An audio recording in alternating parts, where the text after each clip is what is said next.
Mais uma vez, para darmos sequência a nossos videoaulas relativas à pesquisa operacional, desta vez mostramos como resolver o problema de programação linear utilizando o solver do Excel.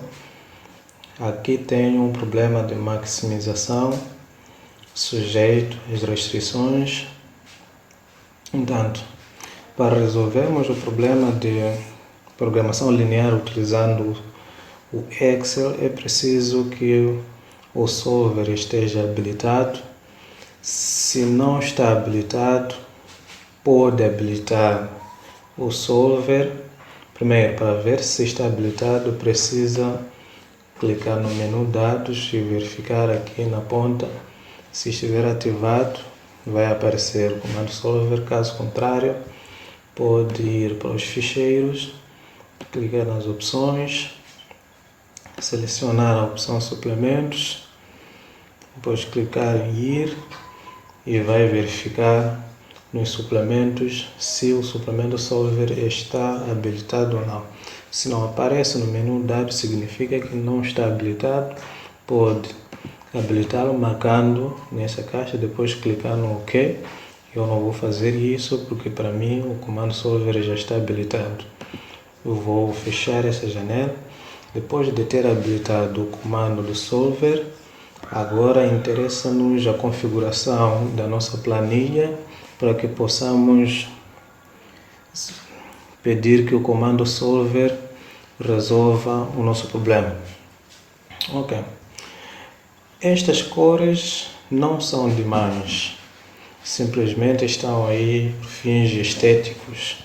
O importante é colocar aqui os coeficientes das variáveis de decisão na função objetivo e os coeficientes das variáveis de decisão nas restrições funcionais e reservar uma célula onde o valor ótimo de função objetivo será colocado.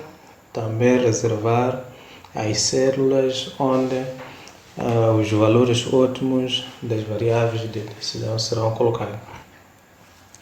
Primeiro, eu identifico aqui as variáveis de decisão, escrevo aqui VD para identificar que se trata de variáveis de decisão e a seguir digo que são coeficientes destas variáveis de decisão na função objetivo e a seguir eu reservo estes três espaços para depois do solver resolver ter o espaço onde eu colocar os valores ótimos destas variáveis de decisão. Então, na coluna de x1, coloco o espaço para o valor ótimo de x1. Na coluna de x2, reservo o espaço para o valor ótimo de x2. E na coluna de x3, reservo o espaço para o valor ótimo de x3. O mesmo acontece na coluna de x1, aqui para os coeficientes de variável de decisão nas restrições, coloco os coeficientes de x1 na primeira restrição, coeficiente de x1 na segunda restrição e coeficiente de x1 na terceira restrição. Faço o mesmo para x2. Estes são os coeficientes de x2 nas restrições, na primeira, na segunda e na terceira restrição. Assim como para x3, tenho 5, 1, 4, que são coeficientes de x3 nas três restrições, que 5, 1, 4. Depois de ter feito isto, preciso configurar o espaço onde o lado esquerdo das minhas restrições será colocado e também vou reservar o espaço, na verdade, vou colocar os lados direitos das restrições. Então, reservei aqui o lado esquerdo das restrições.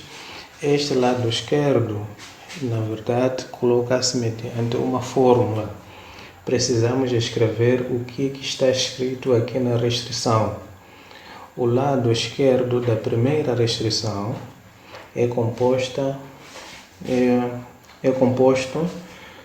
pela expressão 3x1 mais x2 mais 5x3. Se prestar atenção, 3, 1 e 5 são estes coeficientes que nós temos aqui. E os valores de x1 e x2 que multiplicam esses coeficientes são os valores ótimos que serão calculados por Excel e que serão colocados nesses espaços vazios que nós reservamos aqui. Então, a nossa fórmula será 3 multiplicado por x1 ótimo, 1 coeficiente de x2 na restrição multiplicado por x2 ótimo, mais 5 coeficiente de x3 na restrição multiplicado por x3 ótimo. Então pode fazer isso, pode inserir as parcelas individualmente. Eu vou utilizar o comando somar produto.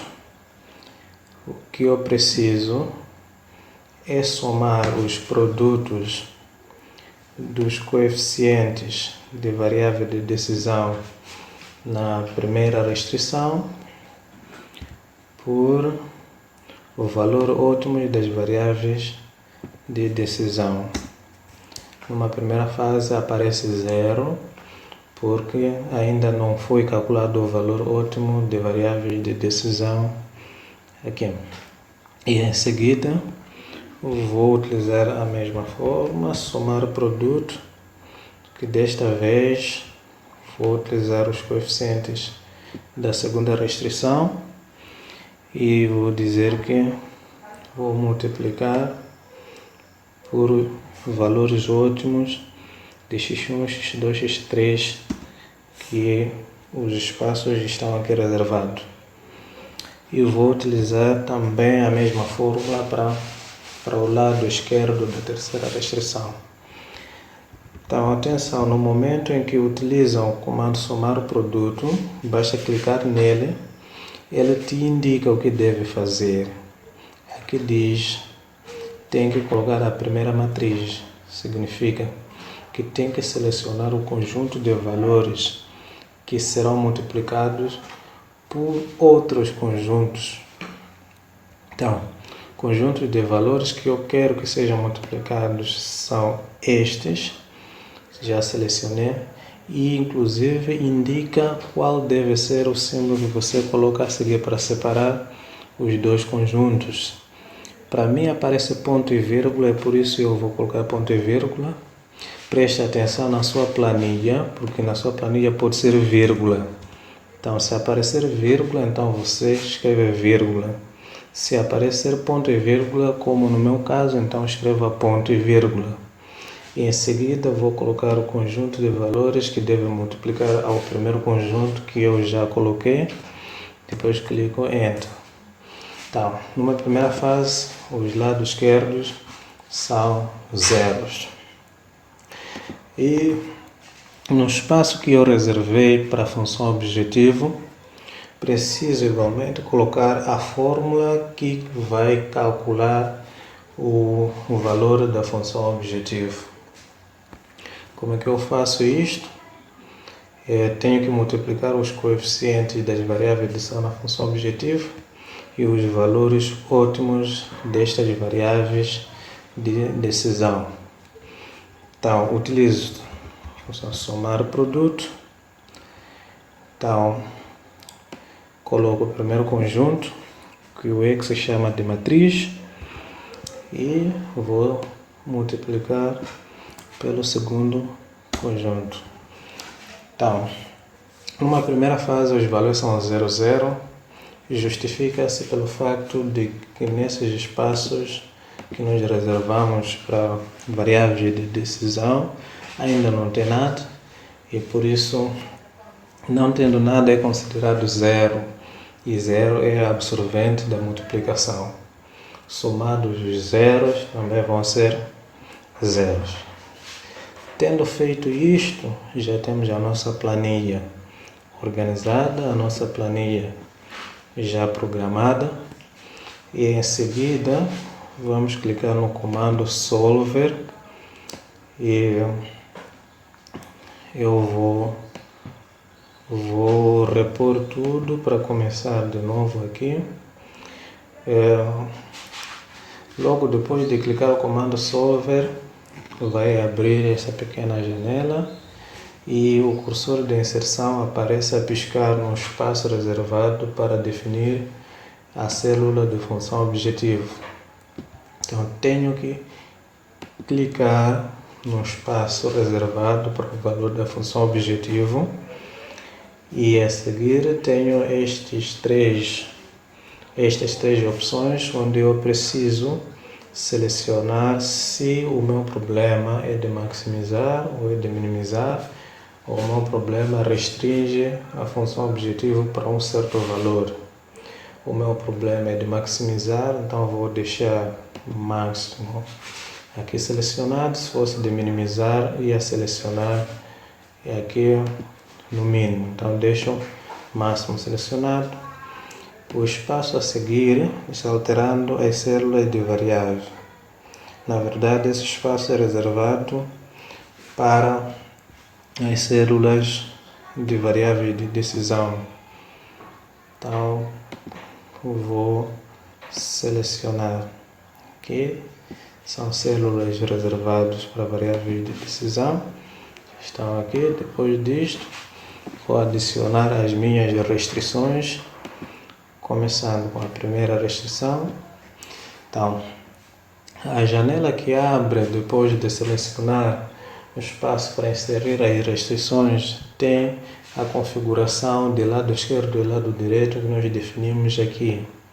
Onde aparece o cursor de inserção é o lado esquerdo aqui. Então, preciso selecionar o lado esquerdo da primeira restrição. E a seguir me dá a possibilidade de selecionar o símbolo que eu preciso utilizar, menor ou igual, igual ou maior ou igual, ou tem que se restringir a um valor inteiro, binário. No nosso caso é menor ou igual, eu vejo aqui. E a restrição, o lado direito, é 10, posso colocar manualmente, posso selecionar aqui porque já defini. Depois de eu colocar os parâmetros da primeira restrição, clico em adicionar e vou colocar os parâmetros da segunda restrição. Desculpa aqui. Tenho que colocar os parâmetros da segunda restrição. Clico em adicionar e coloco os parâmetros da terceira restrição. Clico em OK. Agora, as minhas três restrições já estão lá.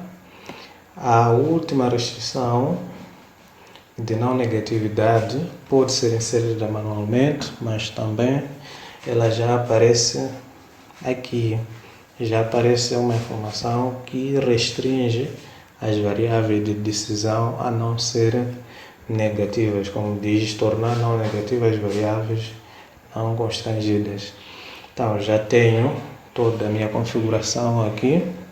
E atenção, eu preciso também selecionar o método de resolução. Estamos a tratar de problemas de programação linear e o método que estamos a utilizar é simplex.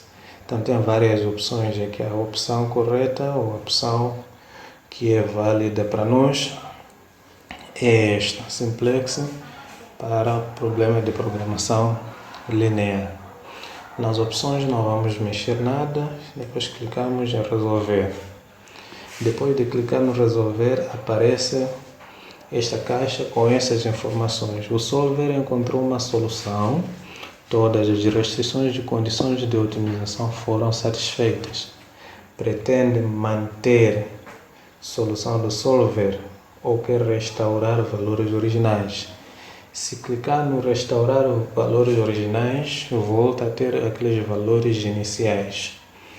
Portanto, eu pretendo manter essa solução, então deixo marcado esta opção. E dessa vez vou selecionar o relatório de resposta, o relatório de sensibilidade, seleciono também o relatório de limites. Depois disto, clico em OK. Depois de clicar em OK, entende agora que os espaços que eu reservei para as variáveis de decisão já estão preenchidos. Estes são os valores das variáveis de decisão, os valores ótimos, mediante as restrições que nós temos. E o valor máximo possível que se atinge mediante estas restrições é este aqui, 9,89. E aqui temos o lado esquerdo, mediante a fórmula que nós já inserimos lá, calcula-se considerando estas variáveis ou estes valores das variáveis de decisão que nós temos, os valores ótimos. Então, entendemos agora que o lado esquerdo para a primeira restrição é igual ao lado direito e o lado esquerdo da segunda restrição é igual ao lado direito e o lado esquerdo da terceira restrição não é igual, tem uma diferença com o lado direito. Uma explicação imediata disso significa que para a primeira restrição foram consumidos todos os recursos disponibilizados, para a segunda restrição também todos os recursos foram consumidos, e na terceira restrição existe uma diferença remanescente de recursos. Mas isto vamos ver melhor em relatórios que nós selecionamos no Solver. Começando com o relatório de resposta. Tenho aqui o relatório de resposta. No relatório de resposta aparece um cabeçalho que depois apresenta o método que nós utilizamos, que é o simplex, e as iterações que foram passadas para resolver este problema. São 3 iterações. Para quem utilizar o simplex tabular, vai igualmente passar 3 iterações para chegar à solução ótima. Entanto, o que mais nos interessa aqui é interpretar os valores que aparecem nessas 3 tabelas. A primeira tabela tem informação a respeito da função objetivo. Nos diz que a função objetivo, ou objetivo da função que nós inserimos no Excel é de maximizar, e a primeira coluna indica o nome da célula onde o valor ótimo foi colocado. A célula é M5, não é? Podemos voltar a verificar aqui. Essa célula é M5. É M5, então o Solver acrescenta esses símbolos de dólar aqui no meio, mas é a célula M5 onde está o valor ótimo da função objetivo. E o nome nós chamamos de 0. A terceira coluna onde aparece o valor original, 0 é o valor inicial antes da otimização. Recorda que quando inserimos aquela fórmula, o primeiro valor que apareceu ali foi 0. Então, no final, após a otimização, o valor da função objetivo é 9,89, arredondado a menos de 2 casas decimais, ou 9,895, se nós arredondarmos a menos de 3 casas decimais. A segunda tabela tem a ver com as variáveis de decisão. A primeira coluna é de interpretação imediata. Aparece os nomes das células que foram reservadas para os valores ótimos de variáveis de decisão. E a segunda coluna tem nomes, quer dizer, nomes daquelas células reservadas. Nós chamamos de ótimos. Então, é ótimo de x1, o valor ótimo de x2, o valor ótimo de x3.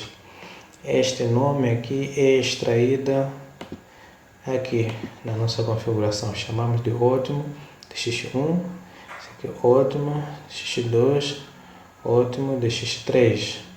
Então aparece aqui no relatório de resposta já organizado desta forma. O valor original é o valor inicial. Antes de otimizarmos, tínhamos 0, 0, 0, 0, que na verdade não aparecia 0, mas aparecia em branco.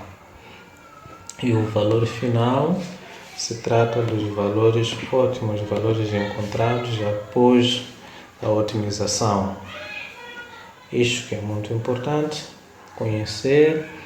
E tipo de número, um valor contínuo, um valor que permite casa em decimais. E a terceira tabela, na primeira coluna, bom, a terceira tabela tem a ver com as restrições. A primeira coluna tem o nome das células, não é? E a segunda coluna tem o nome que foi designado essas células. E a terceira coluna, o que nós designamos do lado esquerdo, né?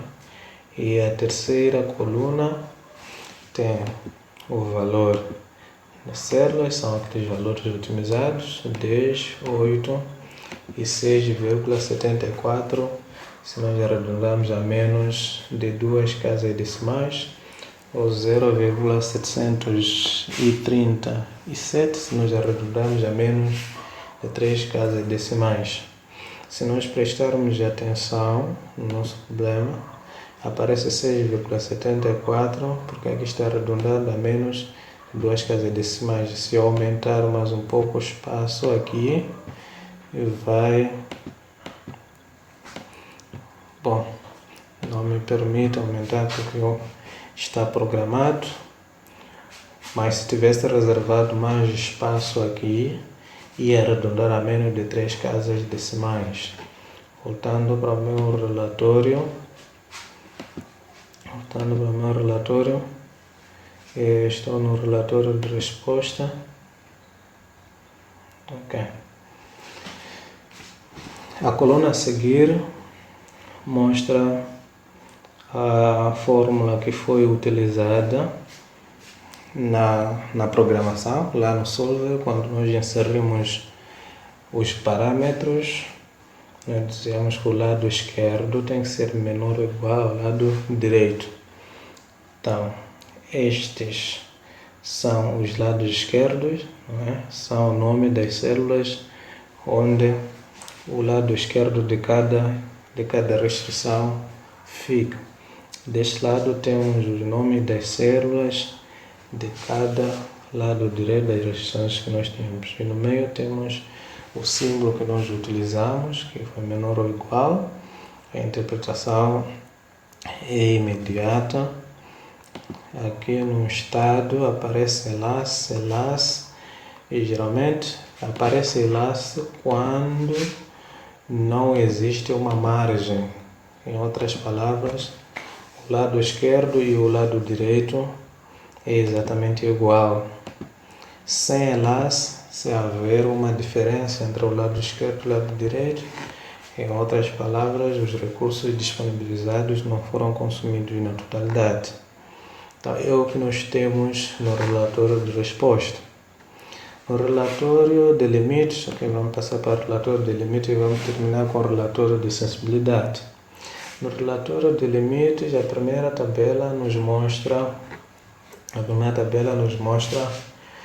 o valor ótimo da função objetivo, o nome da célula e a informação que nós inserimos ali para identificarmos, e o seu valor ótimo aqui está arredondado a menos de 3 casas decimais. Não há muito o que falar, a interpretação é imediata. Na variável, estamos a falar das variáveis de decisão. O que nós temos na primeira coluna são os nomes das células, onde os valores ótimos da variável de decisão foram colocados. E como é que nós designamos? Nós designamos de ótimos, e a seguir temos a coluna de valores. É o valor ótimo encontrado por simplex, e temos aqui 0, 1,579 e 1,684. arredondado a menos de 3 casas decimais. Querendo ver o valor com mais de casas decimais, é só verificar na barra de fórmulas, vai encontrar o valor com muitas casas decimais. E aqui aparece arredondado a menos de 3 casas decimais. A tabela a seguir me mostra a informação de limites sobre a função objetivo. Os limites sobre a função objetivo. O que me diz o limite inferior? Na verdade, o limite inferior apresenta o menor valor que a função objetivo assume, na verdade, o menor valor que a variável de decisão pode assumir sem tornar a região de soluções admissíveis inviável. Em outras palavras, sem violar as restrições em que estas variáveis se encontram submetidas. Então, todas assumem o valor de 0,00, o menor valor possível, no limite inferior a 0,00, e porque também restringimos, não é? Apresentamos uma restrição de não negatividade que impede que a variável de decisão seja inferior que 0. Então, o menor valor que podem assumir é 0, por isso está marcado aqui no limite inferior, e o limite superior se trata dos valores ótimos que são encontrados. A variável x1 não variou nada, começa de 0, limite inferior, e o limite superior é igual ao limite inferior, porque nada alterou. E a variável x2 pode variar de 0 a 1,58, arredondado a menos de 2 casas decimais, e a terceira variável pode variar de 0 a 1,68, arredondado a menos de 2 casas decimais, mas é preciso realçar que no momento em que nós variamos uma variável, as outras são mantidas constantes, significa que mantém com o valor ótimo que o solver já encontrou. Ótimo. E aqui o resultado da função objetivo, o que significa? Significa que se a variável x1 assumir o valor do limite inferior, enquanto que x2 e x3 mantêm-se constantes. Manter-se constante significa manter-se com o valor ótimo. O valor da função objetiva será 9,89, a menos de 2 casas decimais. Repito aqui, a função objetivo terá o valor 9,89, este valor exibido aqui, se a variável de decisão x1 assumir o valor do limite inferior, enquanto que as outras variáveis assumem valores constantes ou valores ótimos de acordo com a solução dada.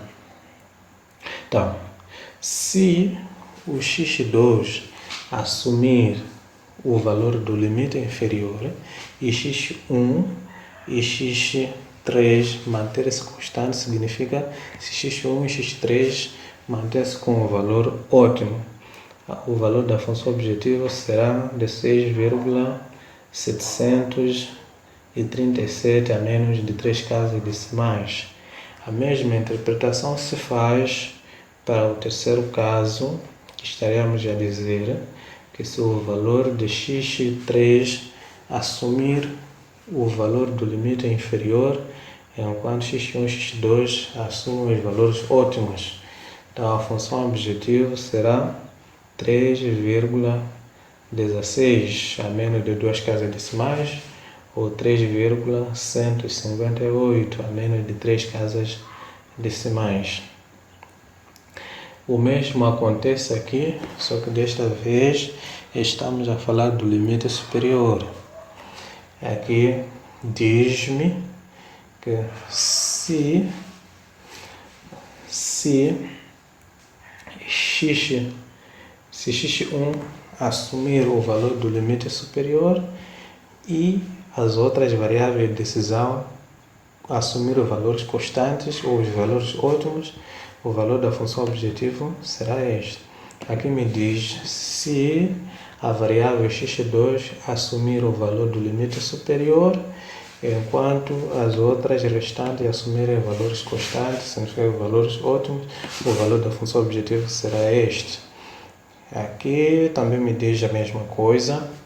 Se x3 assumir o valor do limite superior e as demais assumir valores constantes, os valores que foram exibidos no relatório de resposta, os valores ótimos.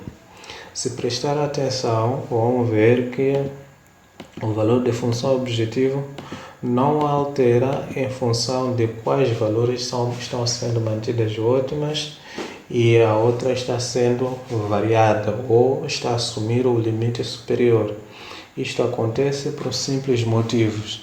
Os limites superiores são exatamente iguais aos valores ótimos destas variáveis.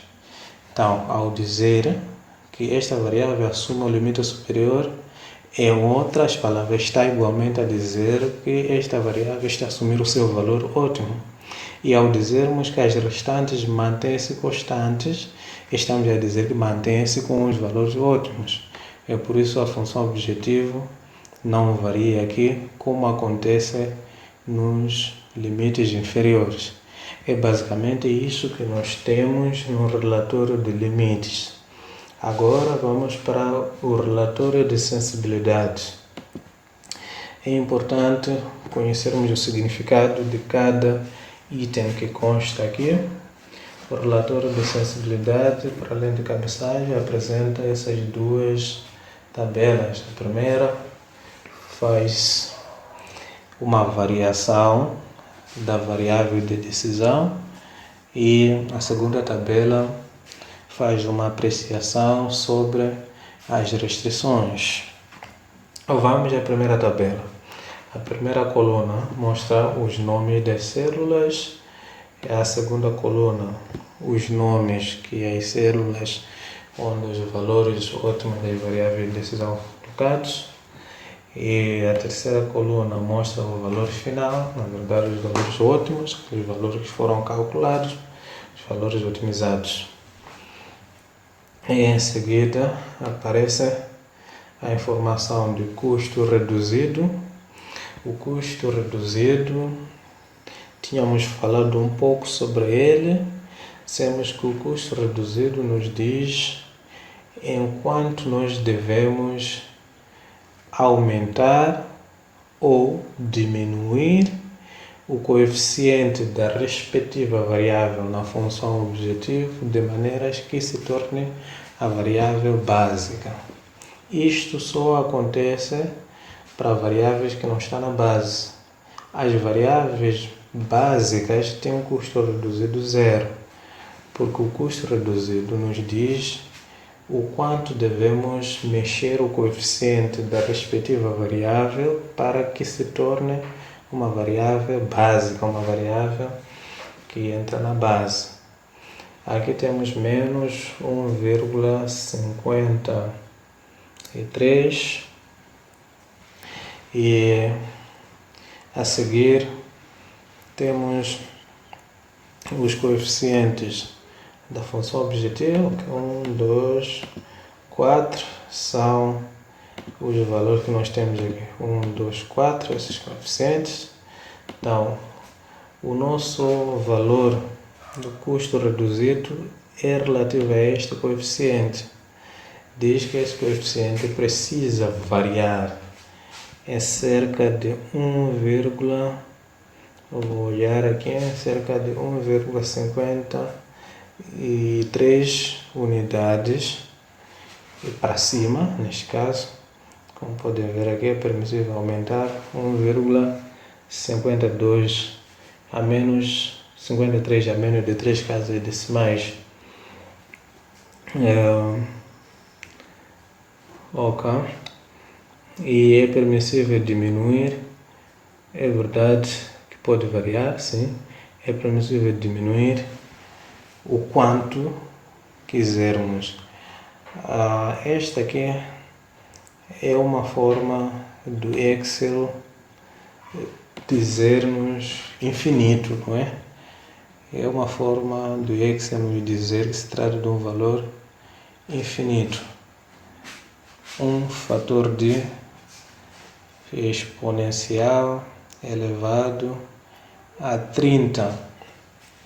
Então é uma forma de dizer infinito. Então estamos a dizer quanto ao diminuir, podemos diminuir o quanto quisermos, e quanto aumentar, só podemos aumentar 1,526 a menos de 3 casas decimais aqui. Significa que o intervalo do x1, não é?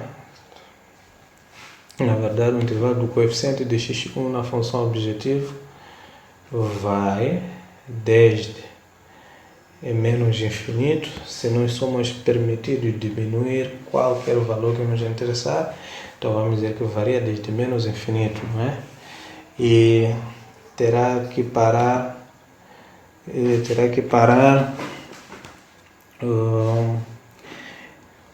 para descobrirmos onde é que deve parar. Nós temos que adicionar o valor permitido aumentar ao valor original, valor existente. Nós temos um mais esta célula aqui.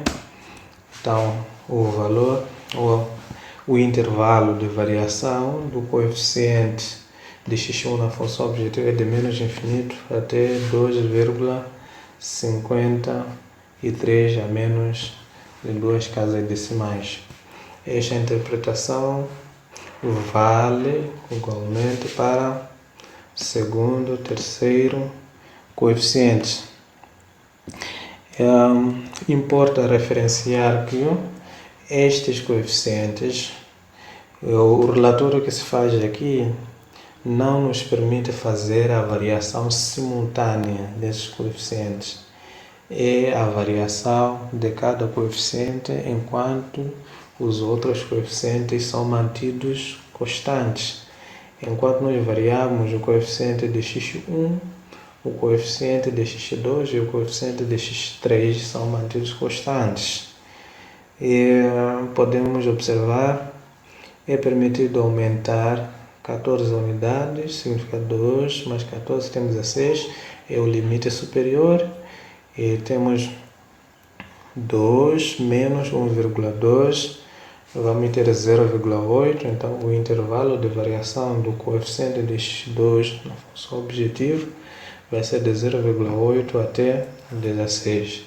Repito, 0,8 porque somos permitidos diminuir 1,2 de 2, então 2 menos 1,2 temos 0,8, é o limite inferior, e o limite superior obtemos ao adicionar o valor permitido aumentar, significa 2 mais 14.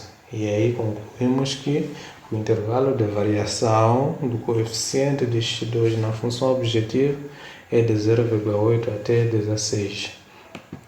A interpretação é análoga para o coeficiente da terceira variável de decisão na função objetivo, que é o coeficiente de x3, que temos 4. É permitido aumentar 6 unidades, significa que o limite superior vai ser 10.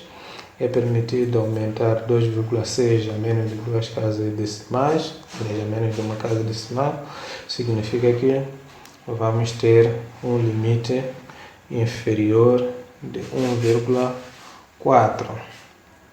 Então, o intervalo vai variar de 1,4. Para quem não percebe melhor, vou colocar essa pequena fórmula. O intervalo, o limite inferior é obtido o valor que nós temos menos o permitido diminuir. Este vai ser o limite inferior. O limite superior vai ser obtido no momento em que você coloca o valor original mais o permitido aumentar. Então, se a pergunta aparecer a te exigir o intervalo de variação do coeficiente de uma determinada variável na função objetivo, sem que a base ótima seja inviável, você faz esse pequeno cálculo, o valor que você tem, menos o permissível diminuir, e o limite superior vai ser o valor que você tem, o coeficiente que você tem, mais o permissível aumentar. É basicamente isto que nós temos na primeira coluna. Na primeira tabela, quis dizer. Na segunda tabela temos os valores referentes às restrições. A primeira e a segunda tabela é de interpretação imediata, se refere dos nomes das células, e aqui refere-se dos nomes que nós demos. Esse é o nome da célula, essa é a designação que nós demos. Limite, aliás, o lado esquerdo da restrição. Aqui o valor final significa o valor ótimo, utilizando os valores ótimos das variáveis de decisão. Esses valores já tínhamos encontrados, inclusive, na nossa preparação, na nossa planilha. São estes valores aqui. Então, o relatório de sensibilidade coloca de novo estes valores aqui para nos mostrar que após a otimização ou utilizando os valores ótimos das variáveis de decisão, o lado esquerdo será 10.86,74 a menos de 2 casas decimais, respectivamente, para a primeira, segunda e terceira restrição. O preço sombra, como é que se diz aqui, sombra-preço. Quem tem o Excel em inglês vai colocar aí shadow price, preço shadow de sombra. É por isso aqui vai ser sombra-preço, parece que foi uma tradução direta. Sombra do shadow e preço do price. Ora, o preço sombra para a primeira restrição, primeiro recurso, diz que é de 0,74, menos de 2 casas decimais. O significado de preço sombra seria o que nós ganhamos na função objetivo se nós aumentarmos uma unidade do recurso 1. É basicamente isto.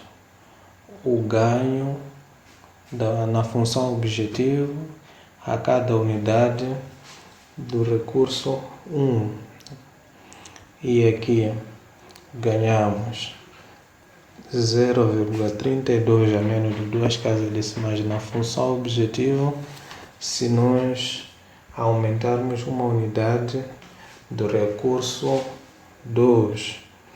Então, se quer saber em quantas unidades a função objetivo vai variar, se nós aumentarmos, por exemplo,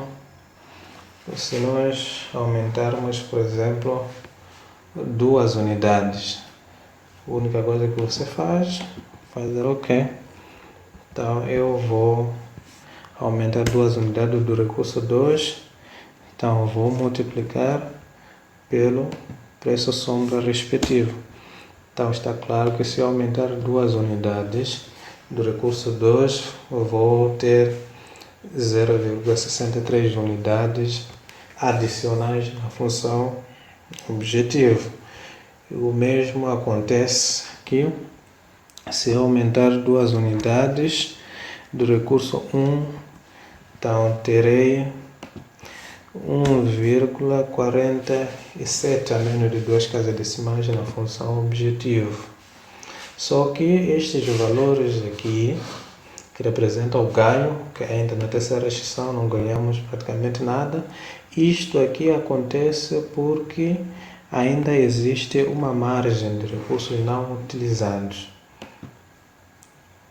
O lado esquerdo é inferior ao lado direito, significa que os recursos não foram consumidos na totalidade. Não faz sentido aumentar alguma coisa enquanto que ainda temos uma sobra por se consumir. Por isso o preço sombra aparece aqui zero. Nada ganhamos na função objetivo por cada unidade que nós aumentamos na restrição 3, no recurso 3. Esses são lados direitos. Então, nós dissemos que podemos aumentar e ganhamos alguma coisa na função objetivo. Este aumentar não é à vontade. Este aumentar é restringido a certos valores. Nós somos permitidos, no máximo, a crescer 0,300 ou 3.125 unidades, mas somos permitidos a diminuir até 8 unidades. Esta mexida, esta variação é a variação que se faz enquanto restantes parâmetros de coeficientes são mantidos constantes. Vou refrisar aqui. Estas variações são variações individuais, não são variações simultâneas, onde se mexe aquele parâmetro em simultâneo àquele coeficiente, não. É uma variação que se faz mantendo constante os restantes parâmetros e os restantes coeficientes.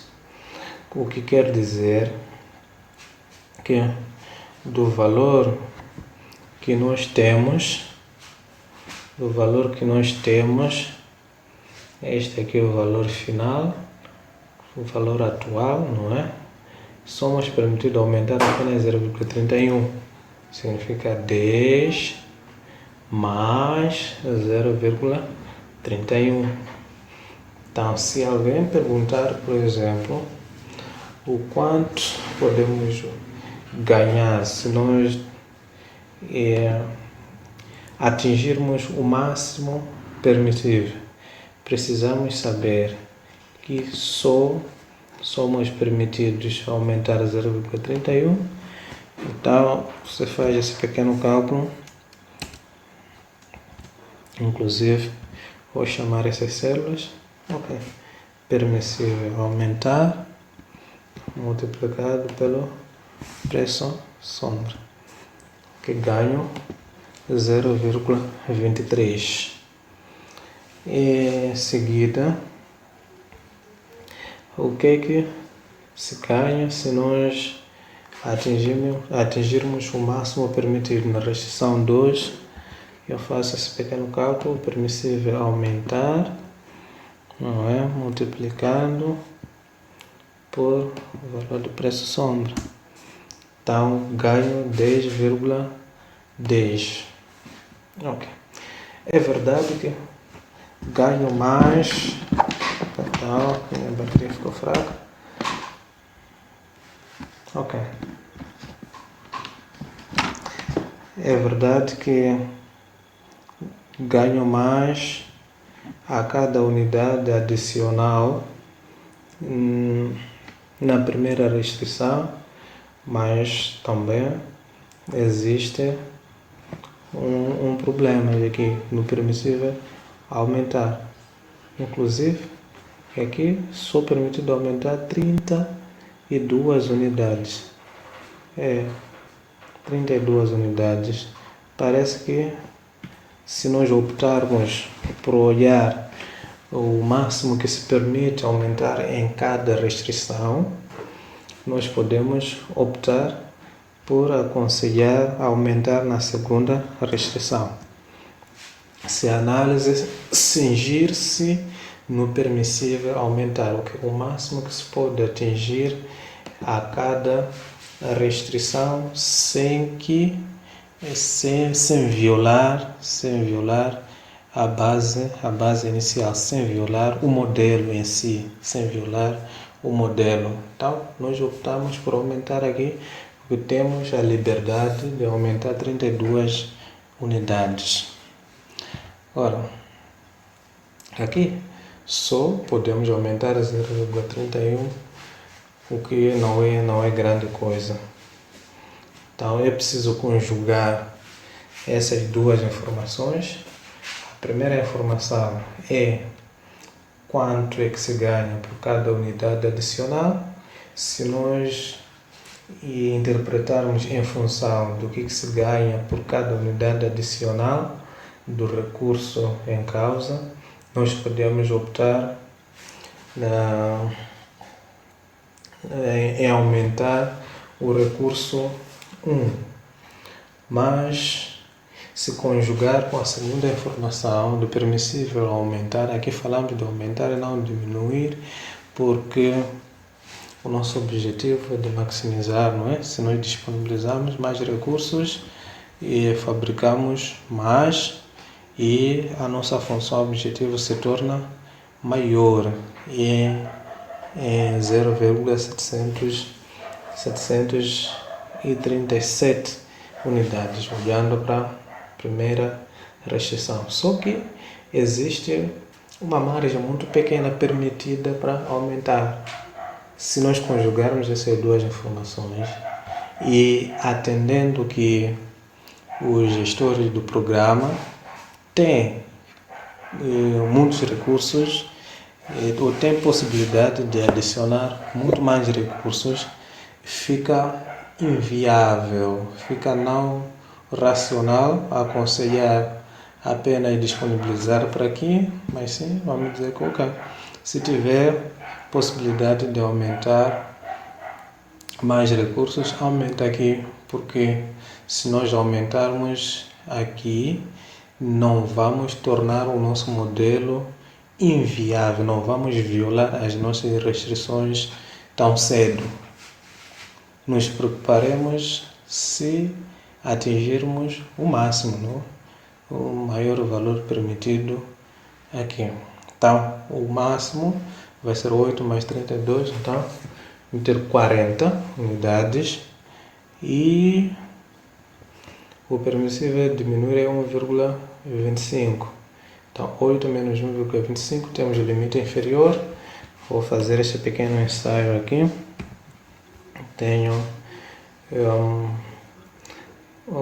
o valor final menos o permissível diminuir. Então, vou retirar este valor. Este é o limite inferior e o limite superior. Vou dizer que este é o valor final, valor atual.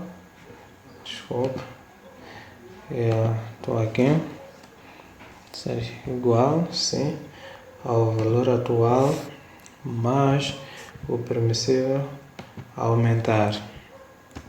Clico aqui. Então, o intervalo de variação